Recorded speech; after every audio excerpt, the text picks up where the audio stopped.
Привет! Некоторое время назад я пригласил производителей ротаторов на сравнительный тест и состязание новинок. Принять участие согласились Kazan Target, ProBates, Mine Target и BM Factory. Остальные производители засухарились. О каждом участнике будет отдельный выпуск с обзором и мануалом, а затем будут проведены состязательные тесты. И вот на ринг прибыл первый боец. Встречайте, BM Factory, Цель 3 и его младший брат Цель 2. Кстати, данные модели имеются в продаже в магазине Александра Ховрина, где для подписчиков нашего канала предоставляются скидки. Ссылку на магазин найдете в описании. Основное производство данных ротаторов находится в городе Дмитров Московской области. Данная серия зарекомендовала себя как некий автомат Калашникова ввиду соотношения функционала к надежности. Это наиболее популярные модели данного производителя. Цель 2 – базовая моторизированная модель, и Цель 3 – более продвинутая версия, в которой уже имеется функция удержания цели и великолепная ручка с подсветкой для ловли в темное время суток, о чем мы поговорим отдельно чуть позже. Обе модели имеют блок управления, эксклюзивные педали собственной разработки, также комплектуются двумя пультиками дистанционного управления, которые можно разместить и на удилище с помощью идущего в комплекте крепления с ремешком. Вот так это будет выглядеть. В целом хорошо придумано. Так, перед тем, как перейти к настройкам, давайте ознакомимся с ротаторами поближе.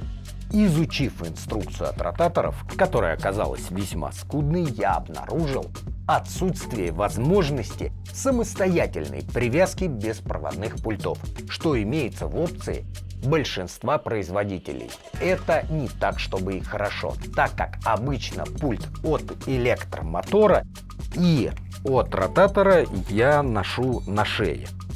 И вот в прошлом сезоне однажды зацепился пультом за какой-то элемент в лодке. Крепление сломалось, и оба пульта улетели в воду. Пульт от ротатора утонул, в общем-то, сразу. Но, к счастью, пульт от Мотор-Гайда оказался плавучим, мы его выловили, и вот теперь думаю, как его снова повесить на шею, так как к нему даже простой корпус стоит каких-то немыслимых денег. А вот с пультом для ротатора все просто. На Озоне заказал за 300 рублей, через сутки его доставили, привязал к ротатору, и все в порядке. В случае же с данными аппаратами вам придется выслать блок управления производителю, где и привяжут пульт. К счастью, ввиду того, что в комплекте имеется два пульта, то даже если с вами такое произошло, вы сможете дождаться конца сезона и уже в межсезонье отправить блок производителю. Или же чуть позже я покажу вам маленький лайфхак. Но справедливости ради отмечу следующее. Потеря пульта, как в моем случае, это очень редкое, из ряда вон выходящее событие. Реальная практика показывает достаточную живучесть этих пультов управления. Далее. Наблюдаем проводную педаль. Большинство производителей уже перешли на беспроводные, что делает комплекс куда мобильнее. Например, на ходу я располагаю педали под консолью, а прибыв на точку, перетаскиваю педали к месту заброса. А вот проводные все же ограничивают степень свободы в лодке. А можно и несколько педалей задействовать. С другой стороны, проводные педали – это всегда наименьшее количество лагов. Все же беспроводные педали при разрядке батареи или когда между блоком управления и педалями нагромождение препятствий из металла, как в случае размещения педалей под консолью, или там в зоне сильных помех, в общем, существует ряд условий, при которых беспроводная связь может сбоить. А проводная связь – это абсолютная надежность. И проводные педали достаточно трудно забыть дома. Кстати говоря, как ни странно, предыдущая модель Цель-1 была снабжена беспроводными педалями. То есть мы наблюдаем нестандартный подход. Переход от беспроводных педалей к проводным. Вероятно, производитель занимает освободившуюся нишу, в которой потребитель хочет видеть максимальную надежность. Так, еще один минус, который и не минус. Производитель заявляет о том, что штанга изделия незаменимая. И в случае замены вам придется обратиться в сервисный центр. Однако я без труда заменил вот такую длинную новую на короткую. Извините, не поднялась рука зарезать эту штангу для того, чтобы вам продемонстрировать на стенде. После чего, естественно, я позвонил на производство главному инженеру за разъяснениями. Выяснилось, что они устали от рукожопости некоторых пользователей, которые мало того, что испортят изделие, так потом еще и весь мозг выносят, наматывая нервы на кулак. Другими словами, если вы человек с руками, то есть не думайте о себе так, а у вас действительно прямые руки, и вы понимаете, что такое натяжка ремня, какой она должна быть, разбирайтесь в элементарной механике и конструировании, то проблем нет. Но если у вас есть хоть малейшие подозрения, то, пожалуйста, воздержитесь от порчи изделия. Но нужно отметить, что замена штанги – это очень-очень редкое явление. Далее, основу мотоблока составляет массивная разборная станина, выполненная из толстостенного алюминия. Вот такая бронебойная, противотанковая, способная выдержать любые возможные и невозможные нагрузки. В то же время она при необходимости полностью разборная. И несмотря на мощность конструкции, очень легкая за счет использования алюминиевых сплавов. По словам производителя, эта рама – продукт длительного эволюционного отбора. Данная версия для установки в Т-паз или на планшере, в зависимости от типа судна и предпочтений. Взгляните, какими качественными барашками, выполненными из композитного дуропласта, комплектуется набор. Блин, очень круто. В опорной части установлены резиновые демпферы, исключающие посторонние звуки при возникновении вибрации на ходу. Кстати, очень интересное решение. Также одним из основных преимуществ данного ротатора является возможность поэтапного дооснащения конструкции.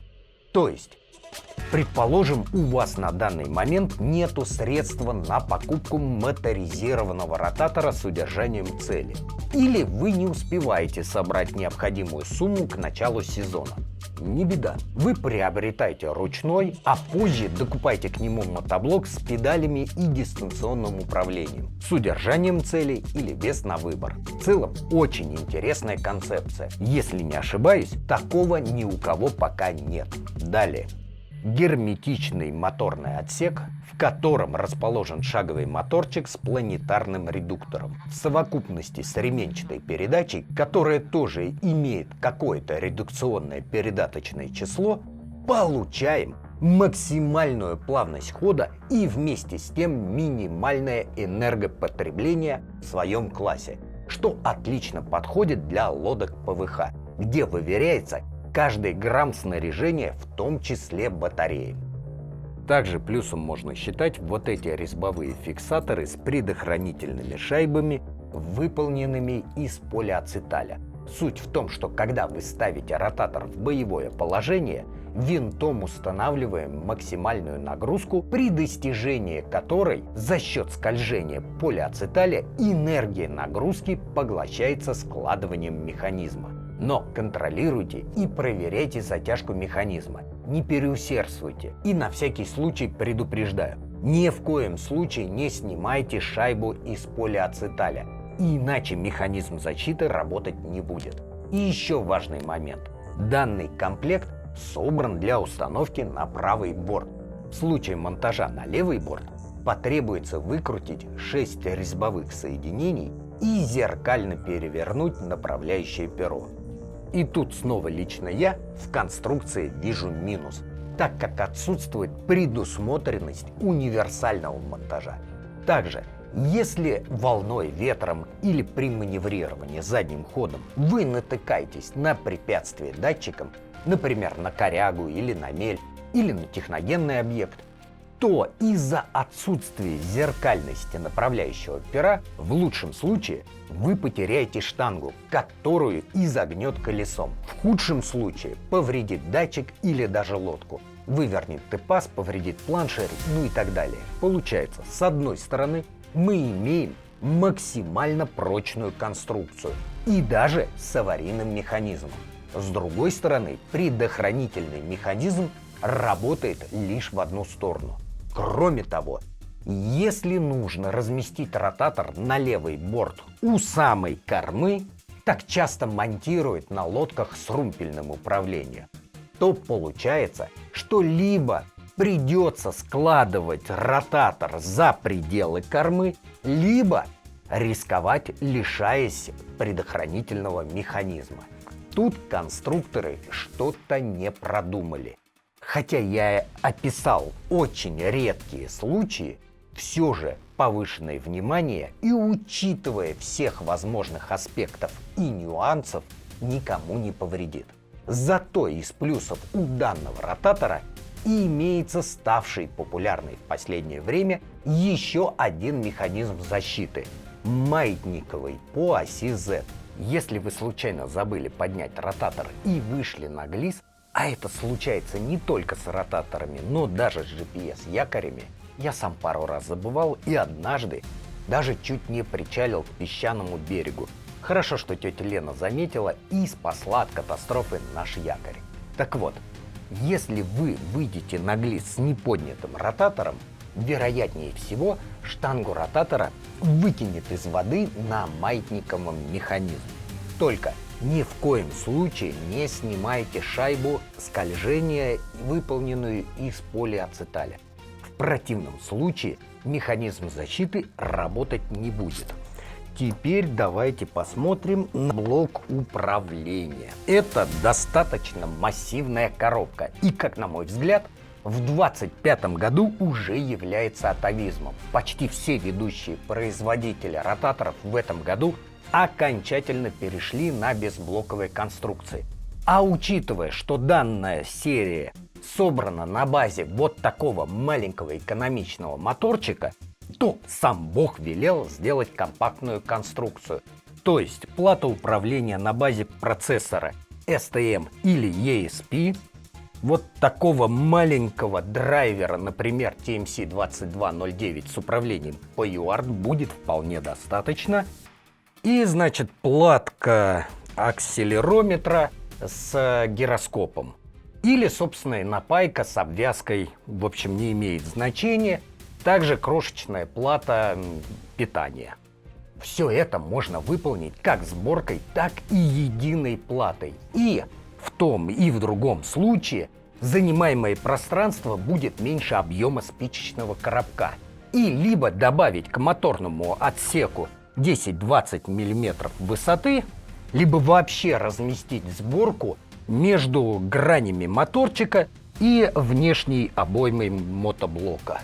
Получился бы самый компактный мотоблок в своем классе. Блин, это прям мои личные пожелания производителю. Надеюсь, в будущем они все же меня порадуют подобной новинкой. Далее. Из плюсов это защита от переполюсовки. Давайте я вот это уберу.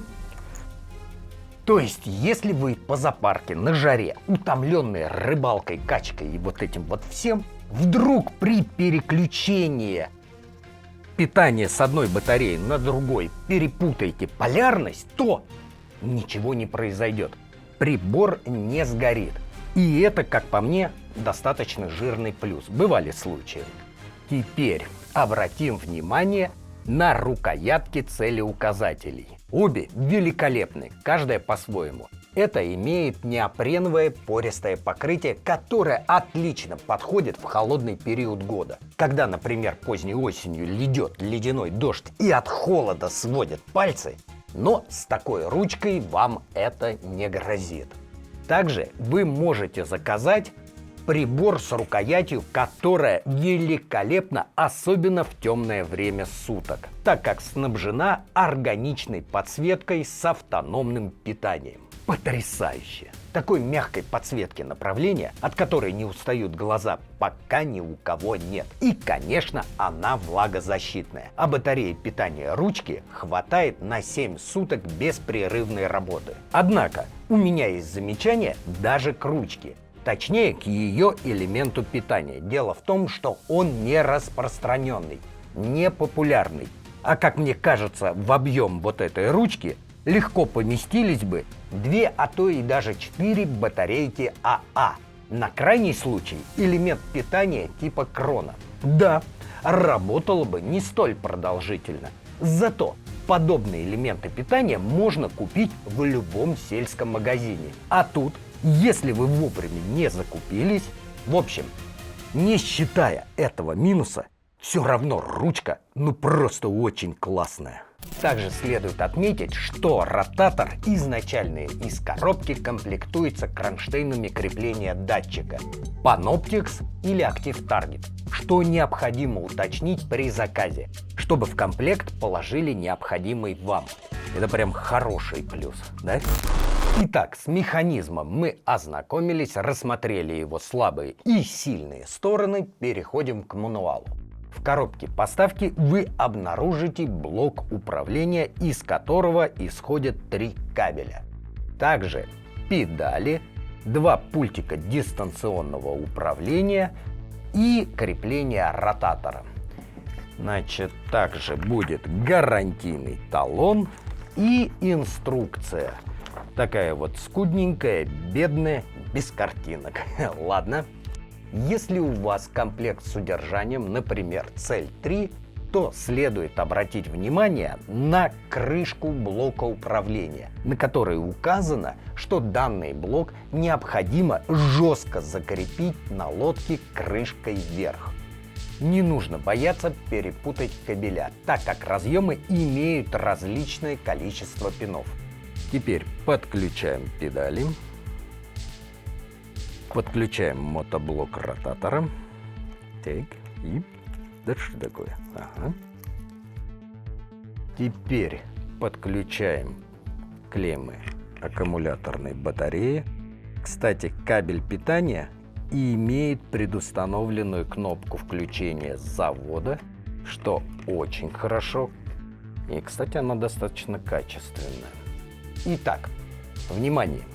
Если у вас модель без удержания, то при подаче питания ротатор переходит сразу в боевой режим и готов к употреблению. А у модели с удержанием курса в момент подключения происходит автоматическая калибровка гироскопа. Согласно инструкции, во время калибровки необходимо установить лодку как можно более ровно и обеспечить неподвижность судна. И в случае удачной калибровки у вас погаснет лампочка и прозвучит специфический сигнал. Вот. И на первый взгляд все понятно. Однако у меня это порождает массу вопросов. Давайте произведем симуляцию. Волнение, ветер против течения, вы на реке, насыщенной кислородом, что повышает аппетит судака, прибыли на свою любимую точку. Естественно, вашу лодку телепает. Вот так будем имитировать раскачку лодки на волнах. И теперь при этой раскачке включаем ротатор.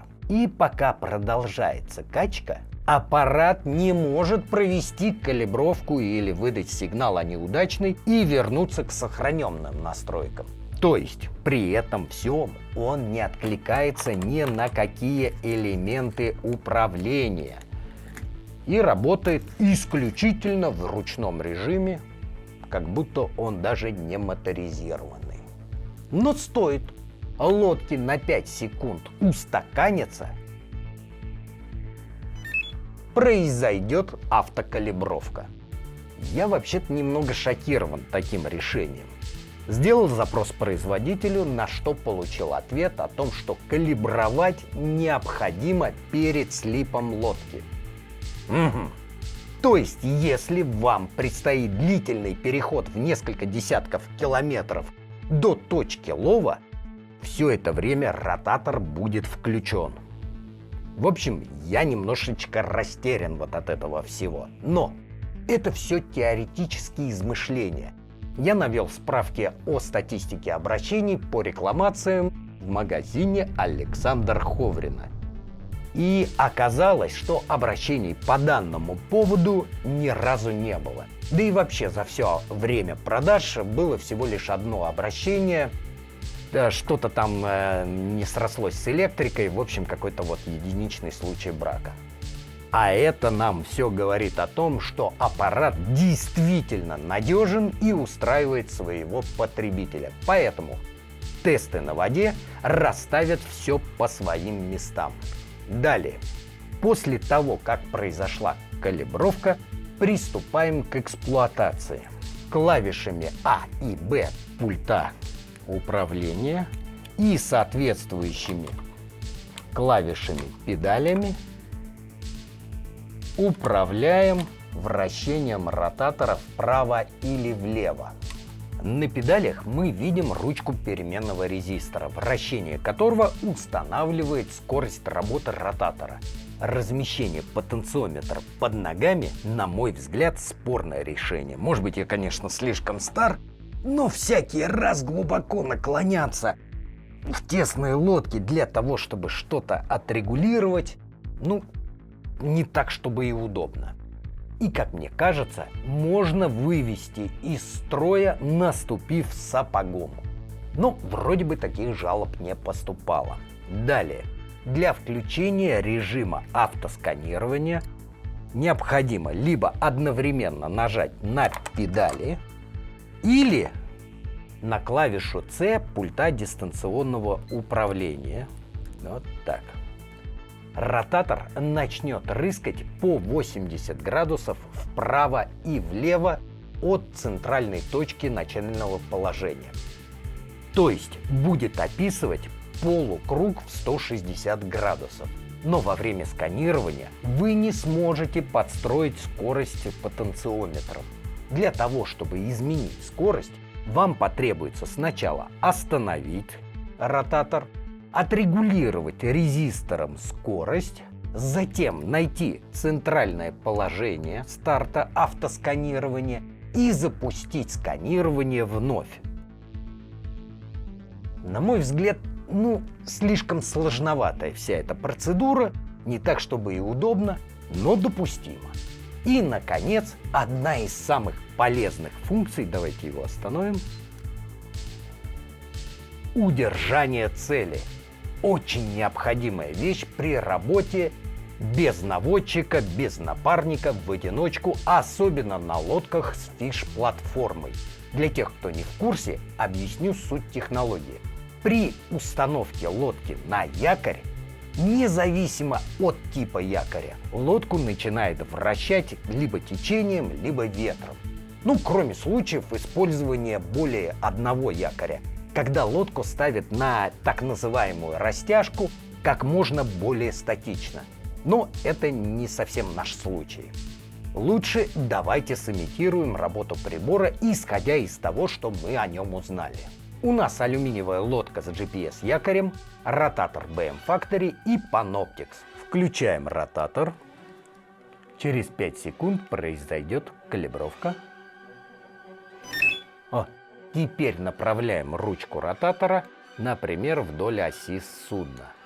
И включаем автосканирование, например, нажатием клавиши C пульта дистанционного управления. Начинаем движение по водоему со скоростью от 4 до 6 км в час, сплавляясь по течению с правым боковым ветром. Наблюдаем в Panoptix обстановку в поисках пелагической рыбы. И вдруг обнаруживаем объект. Одновременно нажимаем кнопку установки на якорь на пульте электромотора и клавишу D на пульте ротатора. Или на красную кнопку на педалях, что очень удобно, так как это производится ногой.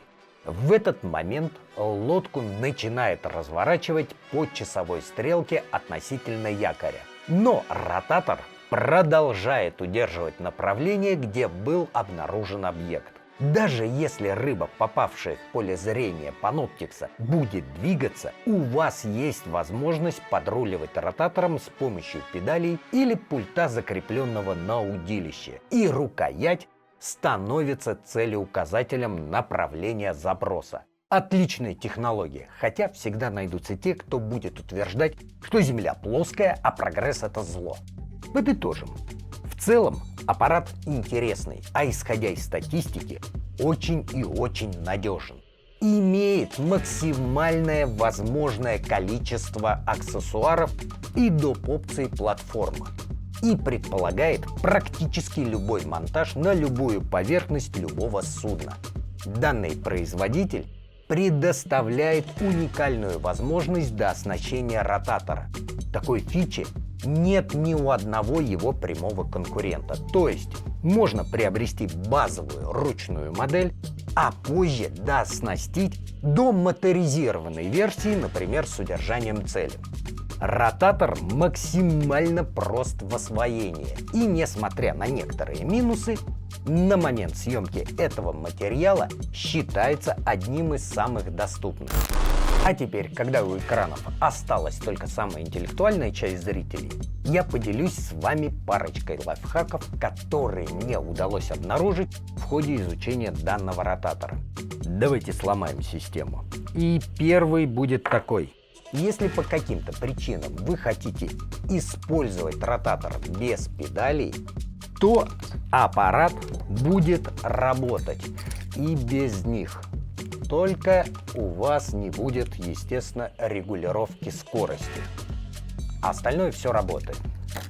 Так, воткнем обратно. Далее. Производитель не предоставил функционала для самостоятельной привязки беспроводных пультов, ну и педалей. Но так как большинство четырехканальных пультов, работающих на частоте 433 МГц, имеют функционал обучения, то вы можете заблаговременно заказать запасные пультики и продублировать имеющиеся.